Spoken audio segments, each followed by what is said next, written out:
कशी असेल हे या वर्षीच्या अर्थसंकल्पात मी स्पष्ट करणार आहे। जब इरादा बना लिया है ऊंची उड़ान का, भास्कर राव, जब इरादा बना लिया है ऊंची उड़ान का, फिर देखना फिजूल है कद आसमान का।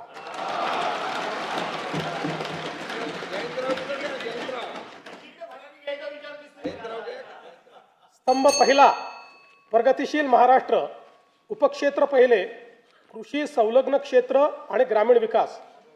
राज्याचा कृषी जीडीपी सन 2047 पर्यंत 55 अब्ज डॉलरवरनं 500 अब्ज डॉलरवर नेण्याचे उद्दिष्ट ठेवण्यात आले आहे। राज्याचा पोशिंदा बळीराजाला केंद्रस्थानी ठेवून शेतीमालाला जागतिक बाजारपेठ उपलब्ध होण्याकरता 10 ते 15 पिकांसाठी एकात्मिक मूल्य साखळी तयार करण्यात येईल। शेतकऱ्यांना सुलभतेने सेवा देण्याकरता ॲग्रीस्टॅक, महावेद, महाडीबीटी आणि इतर डिजिटल प्लॅटफॉर्म्सद्वारे शेतकऱ्यांसाठी एकात्मिक परिसंस्था निर्माण करण्याचे उद्दिष्ट आहे।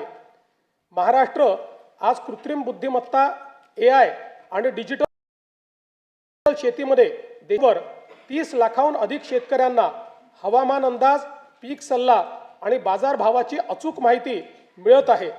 हा प्लॅटफॉर्म खऱ्या अर्थानं शेतकऱ्यांचा डिजिटल सहकारी आहे। आदिवासी शेतकऱ्यांसाठी आम्ही महाविस्तारमध्ये देहवाली भिली भाषेचा समावेश केला आहे। लवकरच इतर प्रमुख आदिवासी भाषाही यामध्ये जोडल्या जातील। ज्यांच्याकडे स्मार्टफोन नाही अशा शेतकऱ्यांसाठी आम्ही वसुधा ही व्हॉइस सेवा सुरू केली आहे। या फोन कॉलवरच पिकांचे आरोग्य आणि कीड व्यवस्थापनाचा सल्ला दिला जात आहे। Agriculture data exchange and sandbox आणि राज्यातील 4ही कृषी विद्यापीठांमध्ये artificial intelligence innovation and incubation centre स्थापन करण्यात येत आहे। यामुळे कृषी स्टार्टअप्सला मोठी चालना मिळेल। या आधुनिक तंत्रज्ञानामुळे शेतीच्या उत्पादन खर्चात 25% कमतरता होऊन शेतकऱ्यांचे उत्पन्न वाढण्यास मोठी मदत होणार आहे।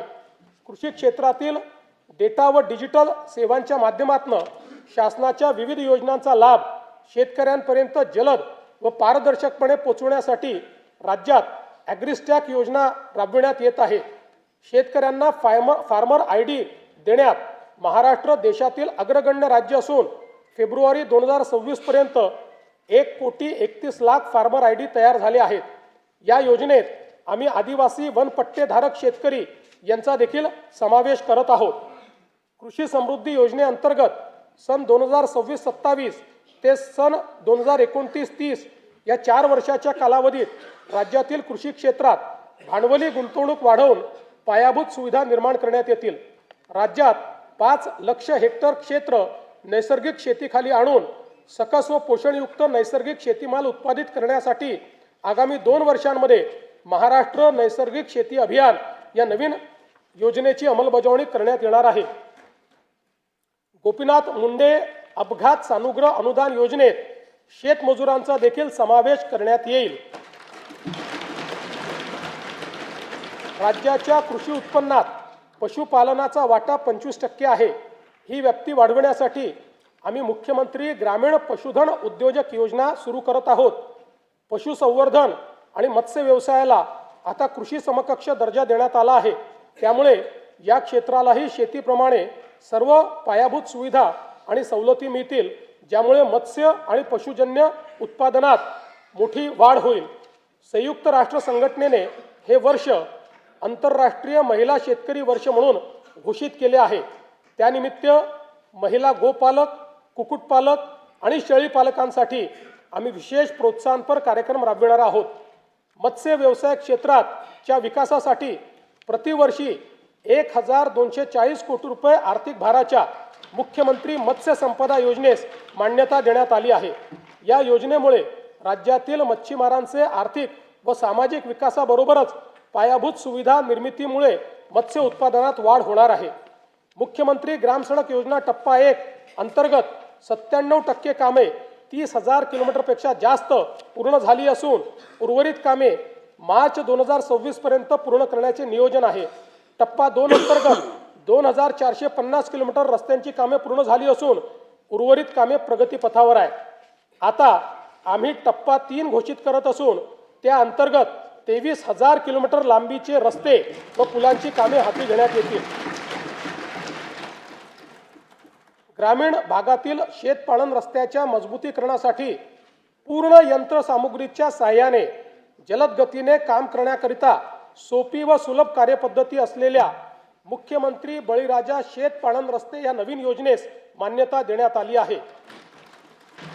प्रधानमंत्री ग्राम सडक या योजनेचा भाग 1 व 2 अंतर्गत 99% कामे 26,758 किलोमीटर रस्ते व 782 पूल पूर्ण झाली आहेत. प्रधानमंत्री ग्राम सडक योजनेचा भाग 3 अंतर्गत 6,331 किलोमीटर लांबीचे 393 रस्त्यांच्या कामापैकी 5,086 किलोमीटर लांबीची 6,673 कामे तसेच 223 पुलांच्या कामांपैकी 57 पुलांची कामे पूर्ण झाली आहेत. उर्वरित कामे प्रगतीपथावर आहेत. प्रधानमंत्री ग्राम सडक योजना भाग 4 अंतर्गत लोकवस्तीशी न जोडलेल्या वाड्या वस्त्या बारमाही रस्त्याने जोडण्याची कामे हाती घेण्यात येणार आहेत. प्रधानमंत्री आवास योजना ग्रामीण टप्पा 2 अंतर्गत सन 2024-25 व 25-26 करिता 27,87,000 मंजूर घरकुलांपैकी 3,57,000 घरकुले पूर्ण झाली असून उर्वरित घरकुलांची कामे प्रगतीपथावर आहेत.